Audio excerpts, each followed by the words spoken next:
United States Congress just came back from summer recess, and they will now, until the end of this year, be debating various bills that will become laws. One of the laws that is going to be debated is regarding UFOs, UAPs, and non human intelligence. Pretty historic matter here. And actually, is this bill is an amendment to something called the National Defense Authorization Act. Basically, this law gets passed every year, and essentially it kind of approves the budget for defense spending, for military spending for the upcoming year. And part of the spending that Congress wants to get this approved for is for finding out more about the UFO and non human intelligence phenomenon. So, the Senate Majority Leader Chuck Schumer, along with other Congress members, put forth this amendment, and it basically highlights some different things. In a nutshell, it basically calls for an official archive of all UAP records to be collected, stored somewhere centrally, and for a review board, to decide what should be made public immediately versus what should be postponed due to kind of a set of reasons. And even if it is postponed, in the worst case scenario, that postponement has to continue to be reviewed to see if and when it can be disclosed to the public. And there's a maximum time limit on it of 25 years from the date that the record enters this archive. And even then, after the 25 years, the president can still have the authority to say we're going to continue to postpone this record, whatever information or evidence it would disclose to the public. So, in one sense, we can look at it that way and see it as, there's enough leeway in this bill to basically continue to keep things from public knowledge. And maybe there are reasons to, but I think that we deserve to know the whole truth. Nevertheless, this is going to be debated now. So in this video, I want to it's a 65-page bill. So assuming that most of us don't have time to read through the 64 pages, I read through it, kind of carefully combed through it, and I highlighted the things that I thought were the most important and some points of interest. So that's what I want to cover in this video. As a side note, I feel like I kind of participated and may have had a impact in this UFO disclosure story here, because this bill came out July 14th. In June, after David Grush came out with his interview on News Nation, and everything probably just started moving in all different directions, I wanted to kind of actually take action on my part. Here's the thing, right? We might learn this in our government class that we take in high school, that we probably don't remember most of it. But, our senators, if you live in the United States, one of the 50 states, our senators, we have two senators, and they are required, their job is to listen to what their constituents, those who live in their district, want. So you can write them a letter or an email, depending on what their process is for their office. So, you can actually vocalize what you're concerned about and that you want them to do something about it. And they can't just ignore it. They have to, on some level, sit there and read what you have to say. So I actually took the time back in June. I was kind of feeling inspired, and I actually think that this is a really important thing. I think it goes beyond this kind of passing novelty of like, oh yeah, like UFOs and aliens, like who knows, which is what it was for me for most of my life.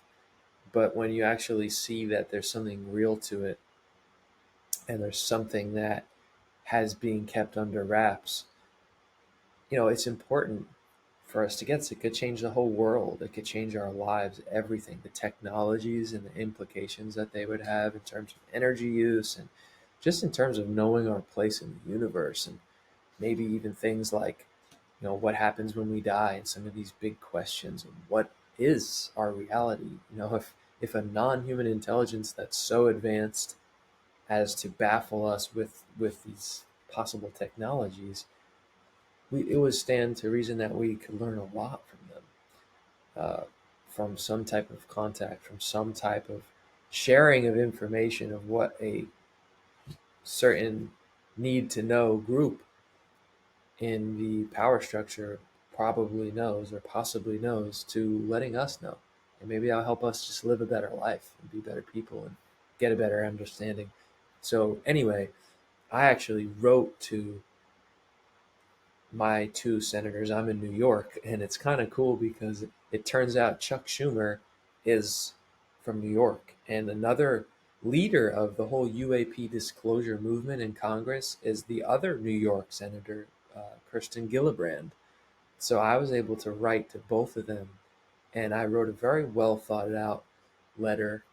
I explained that I'm an educator, a college professor, and that how I think it's so important. And I was requesting that they take serious action on this, and I can't remember exactly, what I requested, but it's kind of cool to see Schumer and Gillibrand being the ones leading this charge now and saying and actually making this bill, a bill that says the word non-human intelligence 26 times in it, and you know t- demands that any technologies that are discovered will become property of the government and then will be used for the public good. So that's kind of cool. Anyway, so that's the story with this. That's kind of the context. Um, and so let's get into what it says. All right. Starting at the beginning here, we have the findings and declaration. So basically, like I mentioned, the goal that's stated here is to make all records centralized into an archive in the National Archives of the United States and eventually disclosed to the public, so that the public can become fully informed about the history of the government's knowledge and involvement surrounding unidentified anomalous phenomena. So that's good. I mean, they're looking to get all these records together into one place to better inform the public. Page 4, we have purposes. Okay, and the purpose is to provide the creation of a records collection at the National Archives, like we mentioned, and to require expeditious public transmission to the archivist and public disclosure of such records. Now, here they give a bunch of definitions of what the different terms mean. I've highlighted just a few that I thought were interesting, and um,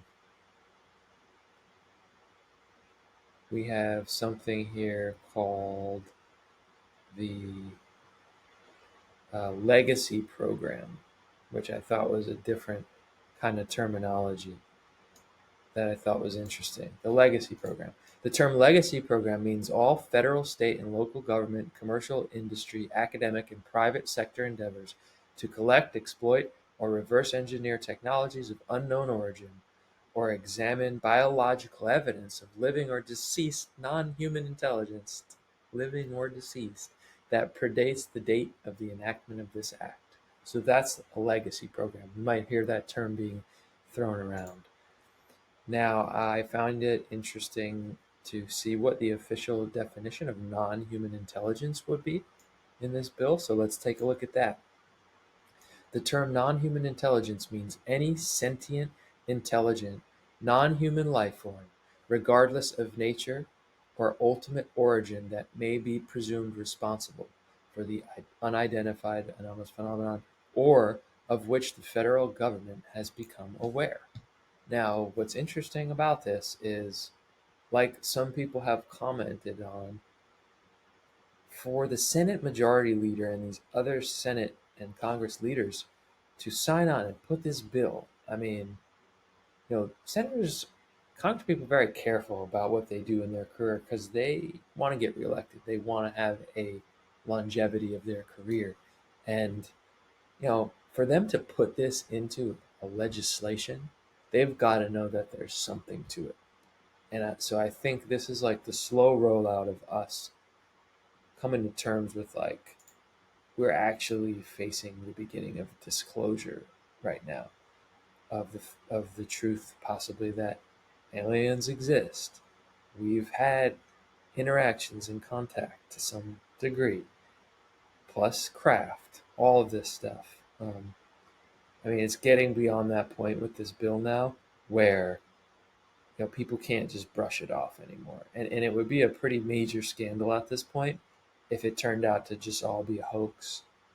Um, at this point, especially with this detailed 64-page bill about um, about what's going to happen here. Now, the other thing that I think was important just to note was, what do they consider to be a record? Okay, um, so a record is going to be means a record related to UAP, technologies of unknown origin or non-human intelligence, and all equivalent subjects by any other name, with the specific and sole exclusion of temporary non-attributed objects, that was created or made available for use by, obtained by, or otherwise came into possession of. Okay, so that part there is actually telling us what is the what government groups are going to be responsible for giving these records in. But I wanted to highlight the term of a record. So that's where it is here, 16 record. Term record includes a book, paper, report, memorandum, directive, email, text, or other form of communication, or map, or photograph, sound or video recording, machine-readable material, computerized, digitized, or electronic information, including intelligence, surveillance, reconnaissance, and target acquisition sensor data, regardless of the medium on which it is stored, or other documentary material, regardless of its physical form or characteristic. So they did a good job with the wordage there. It basically, any type of evidence that gives some type of documentation of UAPs and non-human intelligence is a record. I wish that they kind of put testimony in there, but of course, testimony will be included in any of those reports or books and whatnot. So, but they do specify things about testimony later. So now let's look at what government or non-government groups are held accountable to turn over these records to the National Archives. And that's what this section here is listing here. Okay? The Executive Office of the President, the Department of Defense, Department of the War, Department of the Navy, Army, Air Force, okay, including the Office of Special Investigations. And they are the ones, of course, who there's been certain evidence that they have been kind of done some very clandestine and ethically questionable things surrounding the whole UFO and alien phenomenon. If you've heard of the Richard Doty case, kind of like intentionally misleading people to the point of harm, and that was Air Force OSI, and even Richard Doty, who was a former OSI agent, and I'm pretty sure that his credentials have been vetted. he's said on the record that they've even conducted staged alien abductions. I mean, he's said that in an interview. So offices like that, I mean, the thing is that my big problem with this bill, and I'll get to that kind of when I give a summary of what I'm seeing as some issues, but I'll mention it briefly here, is there doesn't seem to be anything in the bill to like hold them accountable.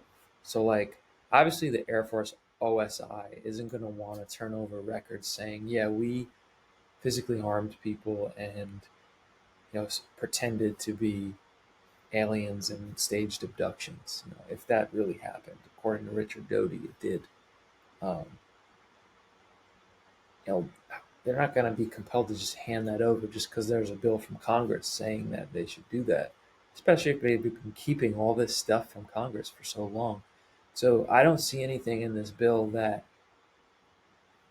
an explicit sort of penalty for not turning over or for withholding records or any process for finding out if these organizations are withholding records. Because to my knowledge, it just seems like they could just turn over what they want. That's whatever's kind of clean, whatever's kind of like PG, or tells fits with the narrative that they're willing to let be disclosed, and anything else that's like really crazy evidence.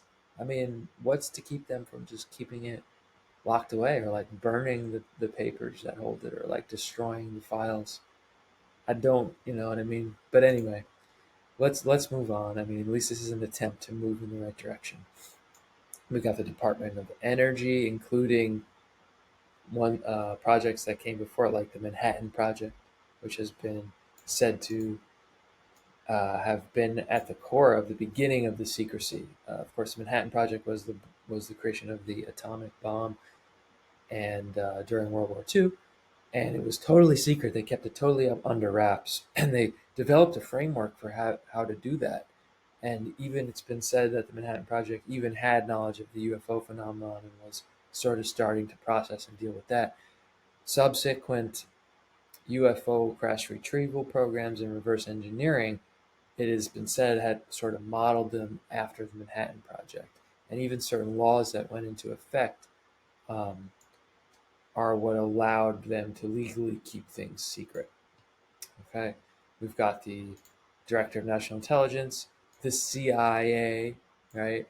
And again, with all of the stories of the shady things the CIA did, I mean, are they really just gonna, okay, yes, yes, Congress, here you go.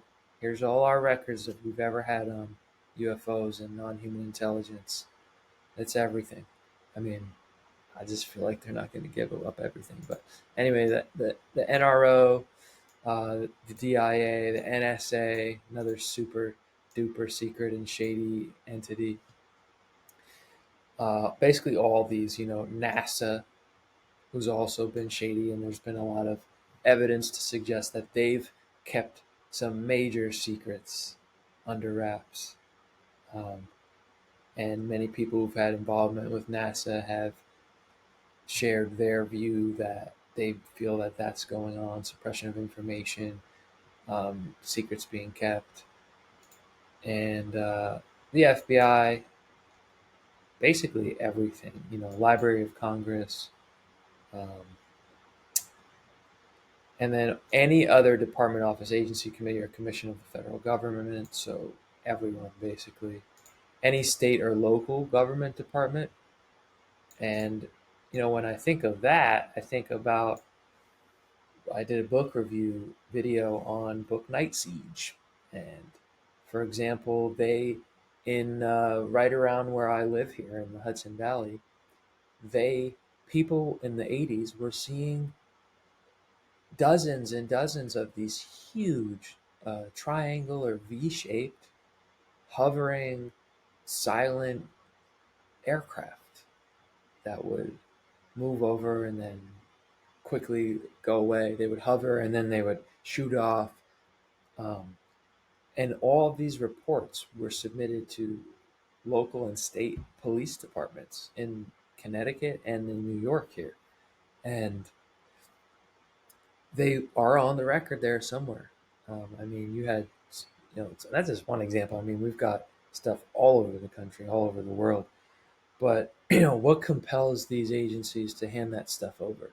And I feel like that's where there needs to be some language in this bill to let actual UFO researchers, independent civilian researchers who have a lot of this data, not government agencies and bureaucrats and revolving, you know, in and out Congress members who are dealing with 50 other things. How about, people that have approached the topic from a scholarly, high quality research, investigative journalist kind of perspective, and allow them to participate and say and have a streamlined process to say, hey, I read about in this book by J. Allen Hynek, who was the scientific director on Project Blue Book for 15 years, um, where they had very well documented reports of all of these triangle massive UFOs in this one area of New York in the 80s. Here you go. Like, can you contact these police departments that went on record and put all these records somewhere? Actual police officers' testimony of seeing them, confirming them. All this stuff needs to get put together to really be able to and put into this central archives, which I think is a really cool idea. And like we'll see when we get to it, there's specific requirements that the archivists make this have an index and a guidebook, so it has to be organized, searchable, and that'll be great for historians and journalists to do their job and to piece this whole thing together. What was going on in the 80s in New York that they had these craft there? Were they extraterrestrial? Were they experimental human craft? Part of some operation that which may be getting uncovered here. Um, so I think that's important. And any committee, any office, agency, or commission that provided support or assistance or performed work in connection with a federal inquiry into UAP technologies or non-human intelligence. So anybody who's ever been involved in any such way. And lastly, this was important. And I heard that this was left out initially, and certain UFO researchers who have rapport with the Congress members had this put in. That's at least what I heard. That any private sector person or entity, right? Because the bill clearly lists all federal or anyone involved with federal government entities. But the big thing about this, which all the research points to, is that there are private aerospace companies in sort of collaboration with certain elements of the federal government, utilizing the funds and then securing funds through other means. As David Grush said when he was questioned this in the hearing under oath, he said that there are other means that these entities gather money, things like embezzlement. So, and there's been work done that's shown Pentagon, Pentagon, what is it called? Tax audits, Pentagon audits, where they've found that they'll charge, thousands of dollars for something that costs like $10. It's pretty wild, actually, some of the stuff that was uncovered. So they've been funneling these funds into these private contracts because private contractors, are the ones that do the work. They're the ones that do the metal bending, as David Grush put it in the hearing. They're doing the actual work on these things. And formerly or currently under contract or some other agreement. That is very great language there, right? Because they could find their way out of that by saying, oh, well, we're not currently under contract, or, we just have another, it's not a contract. So some other agreement with the federal government. Hopefully that will hold all these places accountable. But again, the major problem is going to be in enforcing that they actually hand everything over. And I don't see what's to stop them, or what's to stop them to because we'll read here in a minute, they have 300 days from the time that this bill gets enacted. They have 300 days to turn everything over. And I mean, that's just like so much time to do whatever they want with the evidence that they have. They could move everything away from where, it's been documented to have been. So that's like the biggest problem with this whole story right now that I haven't seen anyone talk about.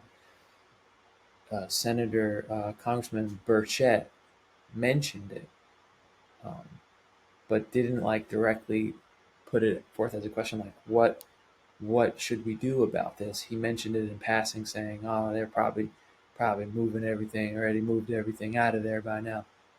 It's true. Like that. Why? What would stop them if they want to keep this under wraps and not, get in trouble legally for withhold from illegally carrying on these operations without congressional oversight? What's to stop them from moving everything away now? So that by the time Congress does maybe get the approval to go to these places and look everywhere, I mean they might not have anything there. 300 days is so much time. So different things need to happen here. I think it's important.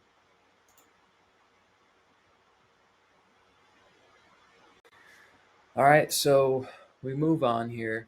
Um, Page 14, one point that tells us is that the archivist, once a record has been submitted to the archive, or they're going to have to start making the collection 60 days after this is enacted if it passes. Um, and they'll have to make a subject guidebook, an index to the collection. Pages 15 and 16, some of the hot points that I highlighted were that if a record is uh, determined to be disclosed to the public, the archivist has to make it available within 30 days, and it has to make it available digitally on the website within 180 days. So that's kind of just cool to know that as this process unfolds, if you're a researcher or if you are a writer or historian or anything where you want to get your hands on this potentially new records coming out, or at least things that are officially being determined to be credible and disclosed, you can go in person to make a request to see these records within 30 days. Otherwise, you're going to have to wait, 5 months, roughly 6 months to browse them online. So there's going to be like this 6 month period of things coming out, but most of the general public and even people in the UFO community and alternative history research community, not having easy access to it for 6 months. So that'd be like an interesting period there. Um, Now, the interesting part here, though, on page 15 and 16 to keep in mind is that there's going to be this board of people who decide if something should be immediately disclosed to the public, if a record should be, or if it should be postponed because of certain reasons, which we'll get to in a moment here. But this archive is going to contain all records. So it's going to have the ones that are disclosed to the public and the ones that are not disclosed. Obviously, the not disclosed ones would not be available to you and I, but they're going to be in there. And I find that interesting because it's like, okay, that archive is going to exist on some level in some type of form. It'd be interesting to see if, it could get hacked or things could leak from it. Also, it's like, man, this archivist is lucky. And this review board, because they're going to get to see everything, even stuff that's like, okay, we need to leave that for 25 years and then we'll think about it again. They get to see it, and that's pretty wild. So, moving on to page 18 and 19, here we have basically, there was an interesting point that I highlighted here that um, basically this is giving the process for the heads of each government to collect their UAP reports. They basically have to determine what is a report, determine if it can be disclosed and if they feel that it should be postponed, they need to provide the evidence to the review board of why it should be postponed, not disclosed. I found an interesting language here where it says any reports that do not originate from a federal entity are not allowed to be postponed. Let's see if we can find that.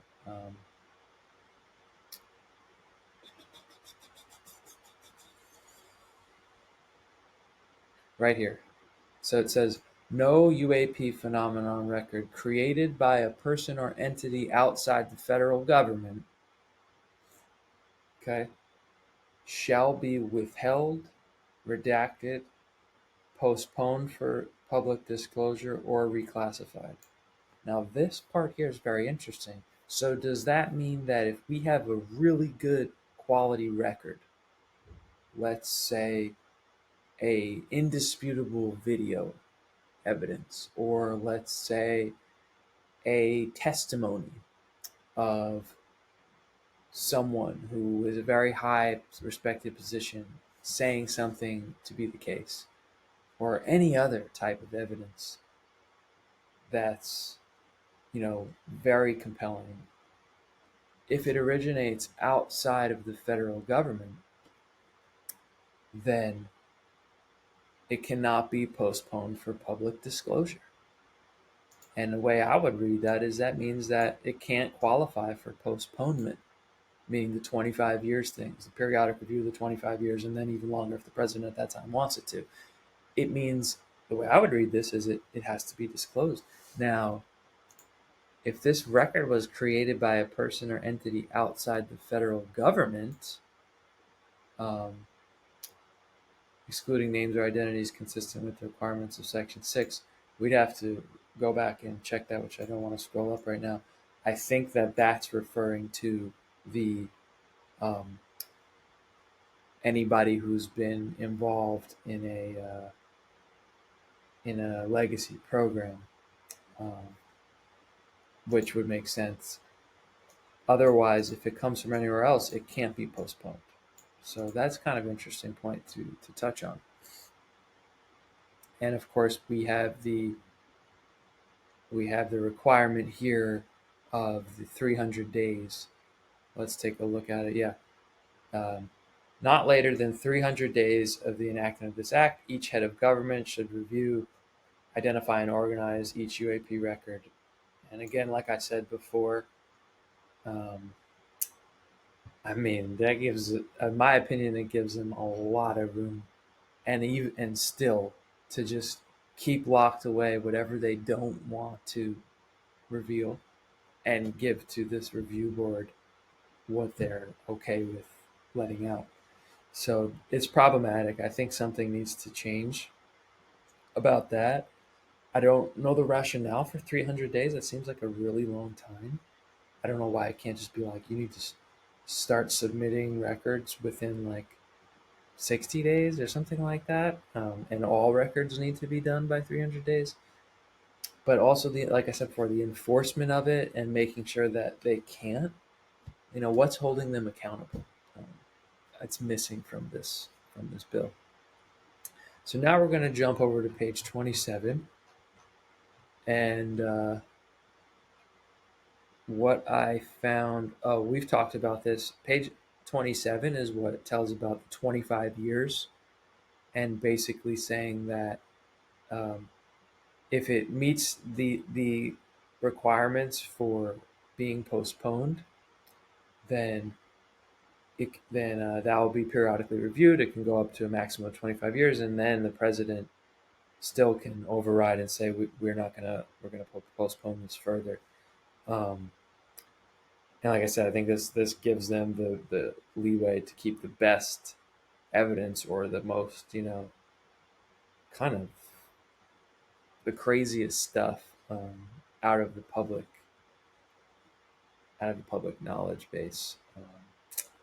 So you can make arguments for maybe that there's good reasons for that, but I don't know. I mean, I feel like when I think about it, it's this is kind of like creative and idealistic thinking, but it's like I feel like it would be kind of cool if they said, you know what, citizens, if you want to know the full truth about this, you can apply for a program, let's say, and you will go through a process, maybe like a training or a course, and you need to score a certain amount on this test. And this course or this training would basically show that, I don't know, like I'm just spitballing here, you're kind of emotionally, psychologically stable enough.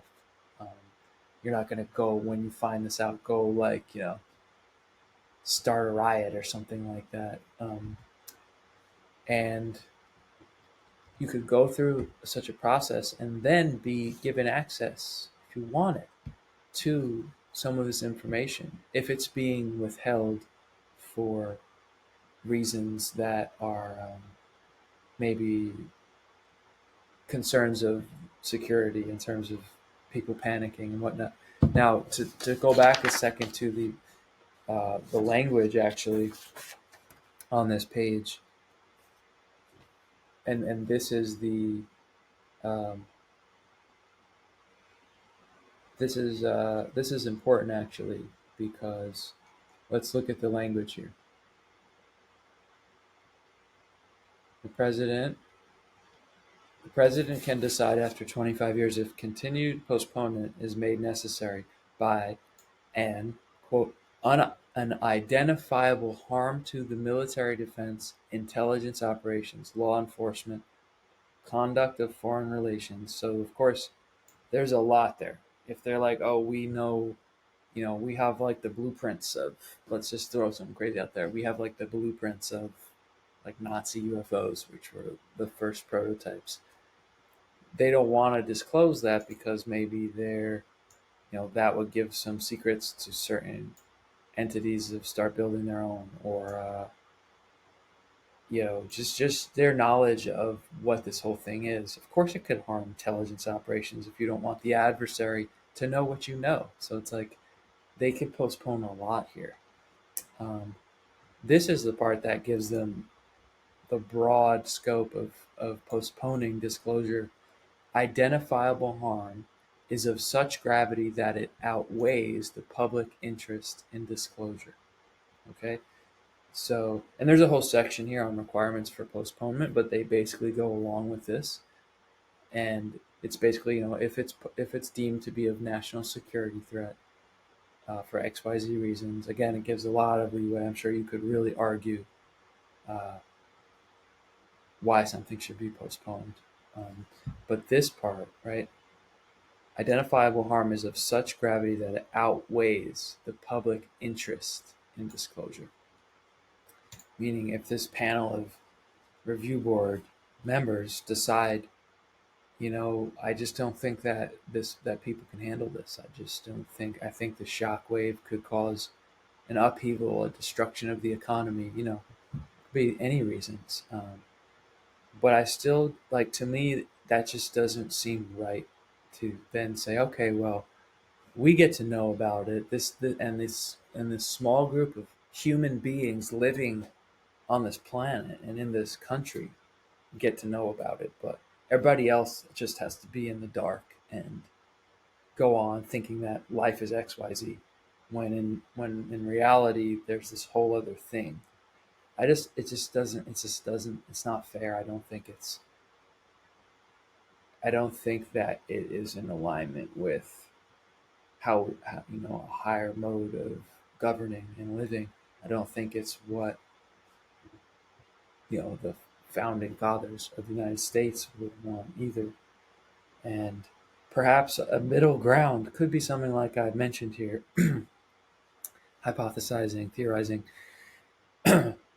Some people don't want to know. I mean, look, I'm sure there's plenty of people, like, if you could say, hey, there's been information about this whole thing disclosed, and we're keeping some of it not in the archives.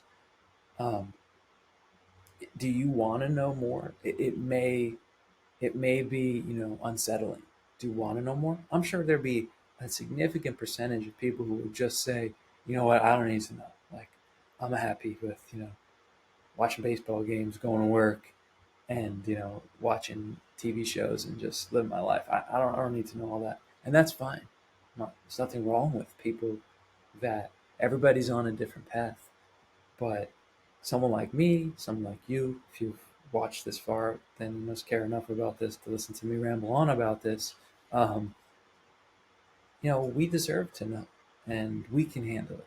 So have a process for certain citizens to be allowed access to it. And I don't know, just throwing that out there. So let's move along here. So we move on to page 28. And actually, here it is. This is the acceptable reasons to postpone public disclosure of a UAP record. So let's just review this. Grounds for postponement. Disclosure of UAP records may be postponed within the limitations of this title if there's clear and convincing evidence that. Okay, so that's actually good. I'm happy that they said clear and convincing evidence. So that means that these organizations or people or whoever it is that have these records, they can't just say, "Oh, we can't, we don't want to disclose that because it's a national security threat." They need to present the evidence, and it needs to be clear and convincing that the threat to the military, defense, intelligence, conduct, foreign relations posed by the public disclosure of the record is of such gravity that it outweighs the public interest. All right. As such public disclosure would reveal an intelligence agent whose identity currently requires protection. I see that as problematic because if it's somebody who's like knows what's going on right now and for the last 10 years and they're still in service, I mean, obviously it's not going to be disclosed because they have to be protected. B, a source or method which is currently utilized or expected to be utilized by the federal government, which has not been officially disclosed. Again, um, that means some type of maybe technology that gets data on UAP. If they don't want the adversary to know that we have it, they won't disclose it. Which that could also be a lot of information, a lot of smoking gun evidence.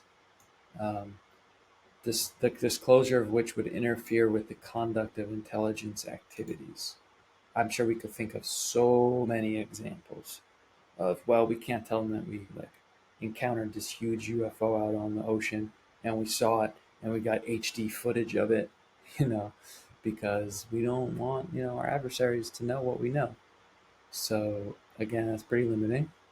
Um, and then any other matter currently relating to defense, intelligence, or foreign relations, which would demonstrably and substantially impair national security.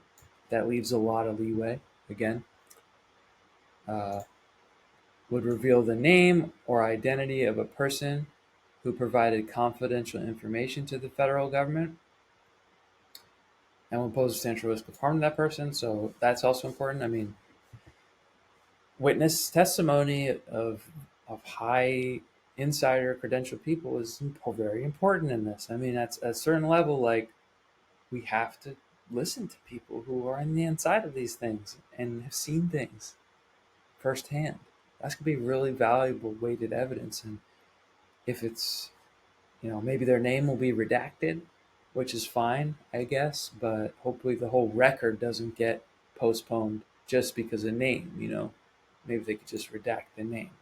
I don't know how that's going to work out. There's some vagueness there. Uh, could reasonably be expected to constitute an unwarranted invasion of privacy. Okay, fair enough.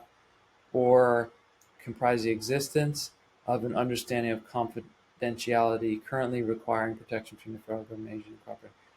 So again, sort of like if it's going to harm somebody who has um, made an agreement to be confidential in their disclosures. All right, so fair enough. I think the big takeaway for me there is like there's a little bit of strictness to make sure that evidence is provided, but there's a lot of leeway there in general terms that they could decide not to let the public know about a lot, unfortunately. So let's move on to what the review board is. I've been referring to this review board here. Page 31 is going to give the examples. And basically, what it is the president will nominate, this is all in the president's power, which is problematic, 9 people, regular citizens. And I'm just going to read the highlights here. The president has to consider recommendations from the Senate Majority Leader, Speaker of the House, Minority Leaders, the Secretary of Defense, the National Academy of the Sciences. Something very interesting here. They name the UAP Disclosure Foundation, which I've never heard of. And if you search it, there's nothing in existence. So is this a new group? Kind of interesting little question mark there. The UAP Disclosure Foundation. I wonder what that is. Um, I hope we find out. Because of all these places, I think that I've got hesitation in trusting that they're going to recommend people who are going to be unbiased, objective, and open minded and not have an agenda.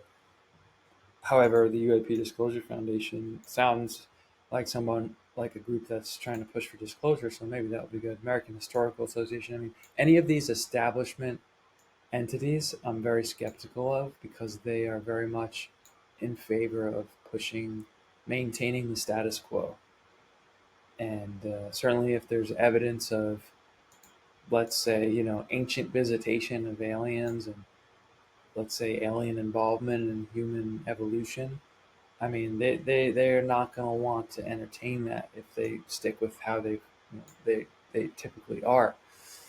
So the kind of people that they're going to nominate, I don't know. Um, Now, so the president though is the one who's going to have the final authority, and yeah, that's my issue with this is like now obviously the presidential election of next year becomes really significant.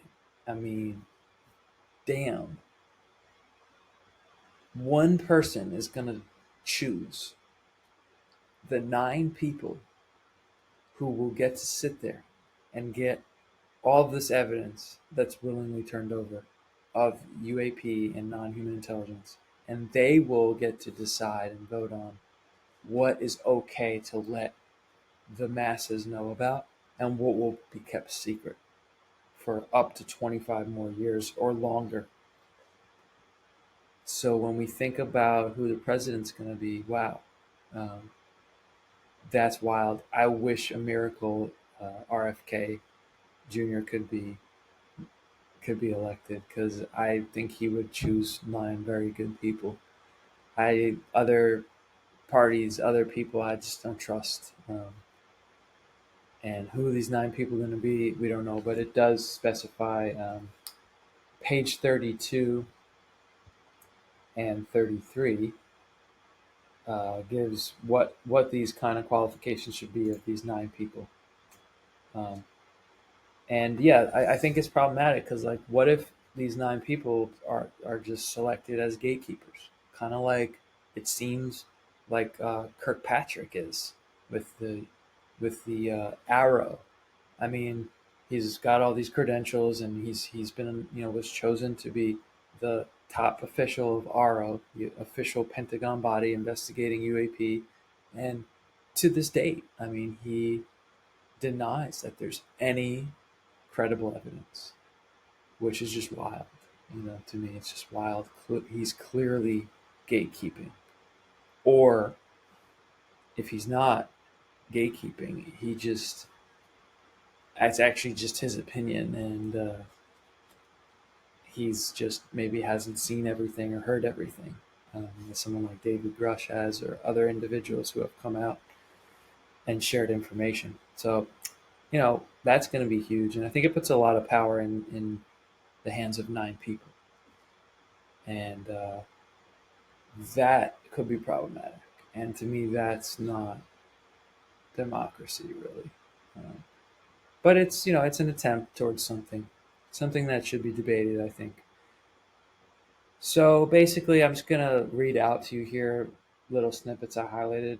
These are going to be distinguished persons of high national professional reputation in their respective fields. Um, they're going to review the records and decide about what will be transmitted to the public. Um, Now, what I did find good here was on line 24, which is that these type of people on the review board, it says uh, they should possess an appreciation of the value of such material to the public, scholars, and government. Now, I personally think that that's really important because you could get a highly, credentialed person, and their subjective bias may just be, this is wild. They may be very material science, very traditional establishment science, and just be like looking to discredit everything short of like a UFO sitting right in front of them or an alien sitting right in front of them, you know. Um, and aside from that, they need to realize how important this is and why. Because even if they're willing to acknowledge and say, okay, yeah, it looks like ETs or non-human intelligence and UAPs, that looks like they exist, and let's release it. They need to appreciate the value. It's not just a novelty. It's not just which I'm assuming anyone with that level of intelligence and prestige would understand how they could be life changing, world changing in terms of the technology and the implications of it. So hopefully that will happen. Um, on page 39, it highlights the powers of the review board, and which is worth checking out. They will be able to subpoena private persons to compel testimony. They'll have to request the attorney general, but that's really important. They'll be able to call to the stand to go under oath private people to get testimony from them about a certain record. And that's huge. And this is where the UFO community, like I was mentioning before, really needs to come in and play a part with this review board if this is how things roll out. Section E here says they will have the power to receive information from the public regarding the identification and public disclosure of UAP records. Okay, that's a huge piece there. Um, we have what should we call it? I mean, Donald Kehoe started pretty early with his books and research, and I mean, look, we've got 70 years at least of well documented research, and people have been identified. Many are dead now, but some are still alive, and all of this stuff needs to be given to this review board. Everything needs to be investigated thoroughly, and this gives us some power here. They are now how that will be streamlined so that we can say, "Hey, go look at this," or "Hey, here's all of this I got from Freedom of Information Act and whatever else. Here's this book. It's really well researched based on FOIA documents. You have to consider this. You have to, you know, put this into the archive or consider it. Um, you know, so that's important, and they'll be able to hold hearings, etc. So if we move on to page 48 and 50, and we'll be coming to a conclusion shortly here. Um, 48 and 50, we have something called the uh, here it is, the Control Disclosure Campaign Plan, right? AKA, I just feel like this document reads like, okay, things are going to be disclosed, and we have like a plan of how to control it, ostensibly to not risk national security and not to create public panic, which is smart, but it just needs to be done the right way. And but basically, if you read this section, Um, it basically says that the review board can, instead of presenting a full record, if it's deemed to be, certain details should be postponed, they can substitute it with a summary of what it is. And that includes like a biological entities, say, I don't know, pictures or videos. They can write a summary instead. Um, However, the details that do get postponed, they have to have a benchmark driven plan for periodic review, downgrading, and declassification, as well as the exact time or specified occurrence following each postponed item may be appropriately disclosed to the public under this title. So it's kind of good. It's a good thing. It means that, like, okay, if you guys decide that this should be withheld from the public, it needs to be reviewed, and you need to have a plan of it eventually getting disclosed. And that's cool. I think that that's important. Page 54 tells us that they'll report every year and to back to Congress.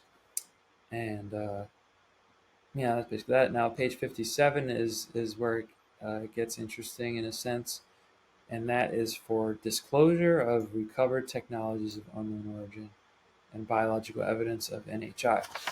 And of course, they spoke about this a little bit on the Rogan podcast with Jeremy Corbell and George Knapp.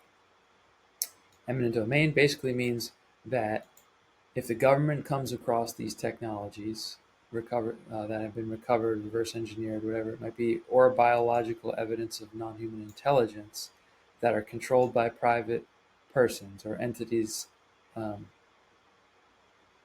it, private purpose in the interest of the public good, right?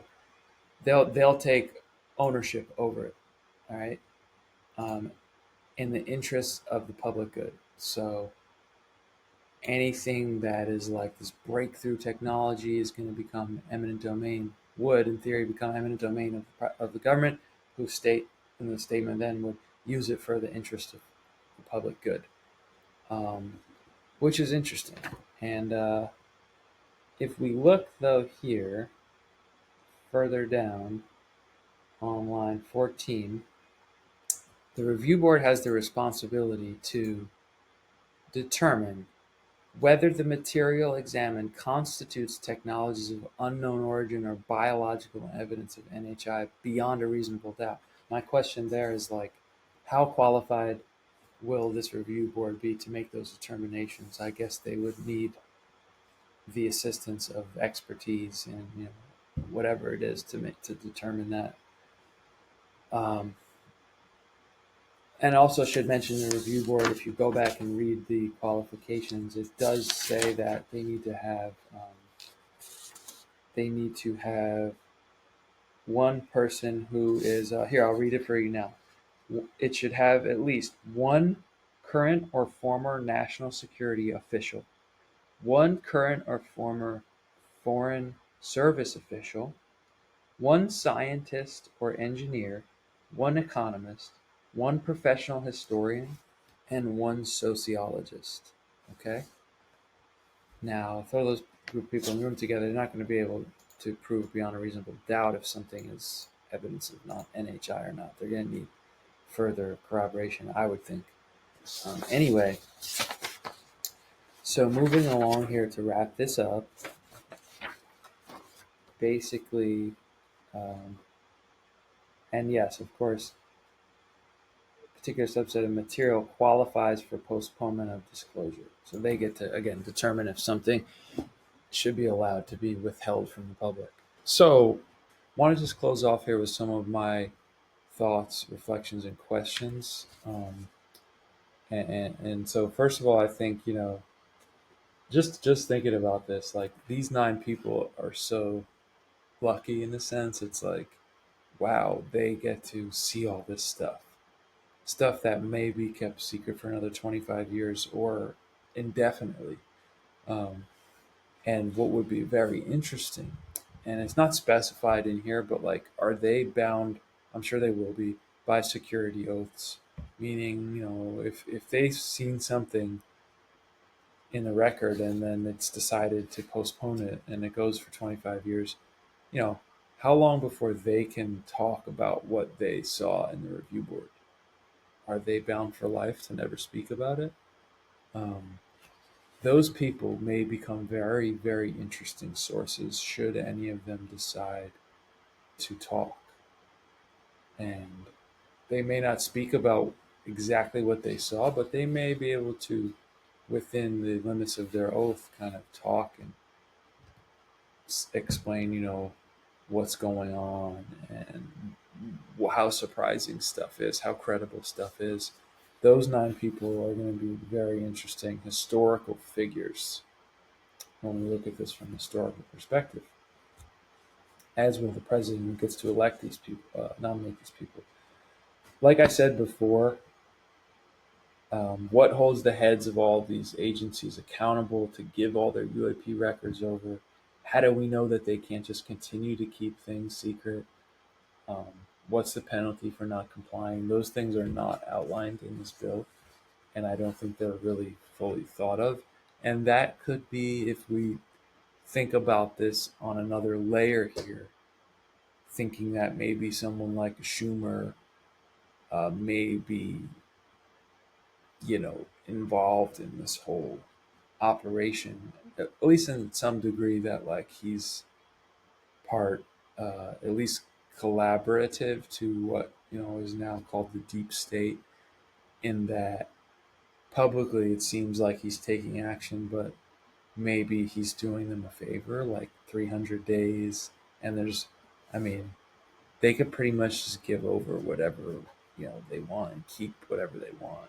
It really seems like that. So there's some speculation that could be had there. Um, the last piece I want to mention here is I don't see any explicit mention of a process for determining if a record is credible or not. I guess that is implied in the review board deciding to enter a record, or I guess even before it's even submitted to the review board, it has to be deemed credible by the government agencies. But if it's a private person or the public um, giving records to the review board, they have to have a process for determining if it's credible or not. And I don't see any language about that in there. And that goes both ways. For example, if there's really good public civilian evidence and they just decide, we can't deem this as credible because of where it comes from, so we're not going to put it in the record. Um, but it could be like really credible, it could be like smoking gun for all we know. There's no process for that. There's no explicit determination of that. Um, and even so, there's no requirement to tell us why a specific record or known public incident was not located or included. For example, we have these stories. I mean, I don't know, I'm thinking off the top of my head, it's like the Travis Walton abduction. There's documentation of that. There's police records. There's testimony. There's the polygraph test where they did of all the witnesses, and the leader of the American Association of Polygraphs went on record saying basically saying like it was impossible that they were lying about what they saw and witnessed. And if that doesn't become taken seriously, and that's just seen as like, myth, legend, public, folklore, we should at least be given the reasons why, and a conversation there. Why? You have the polygraph test, you have the testimonies, you have the police record saying that this guy just disappeared um, for days and then returned out of nowhere. So, you know, that's just one example off the top of my head. I see no avenue of citizens to make such requests. It does say that it does say that the review board has the power to receive requests from the public, but it doesn't specify that any specific process for that. For all we know, the review board could just say like, "No, we don't want to look at what you have." Um, and yeah, I think that's pretty much where I'm thinking. So hopefully, this will give you an idea of what we're looking at. And if you're a researcher, if you're someone involved in the UFO community, hopefully it'll give you an idea of what the landscape may be looking like. I'm assuming that this will probably get passed. Maybe it'll get amended a little bit. We'll have to see what changes get made, if any. But yeah, this is what we're looking at, and I do think that good things are going to come. But I also think we need to be careful of what we buy into, and I think that you know if you're listening, and you can write your Congress members, you could highlight some of the concerns that you have, or maybe some that I was mentioning, like having that process and for the public to participate, and having something holding these organizations and private entities accountable to have to turn over everything, and ensuring that they do. If we got enough people to write that, in theory, to Congress members, I mean, they would think about it. They have to, at some point, they have to look at what you write them. So yeah, we'll see how it goes. We'll see how it progresses, and I'll keep you updated from my end on all of this. Disclosure is seemingly upon us, and we shall see how things shake out. So I'll see you in the next one. Take care.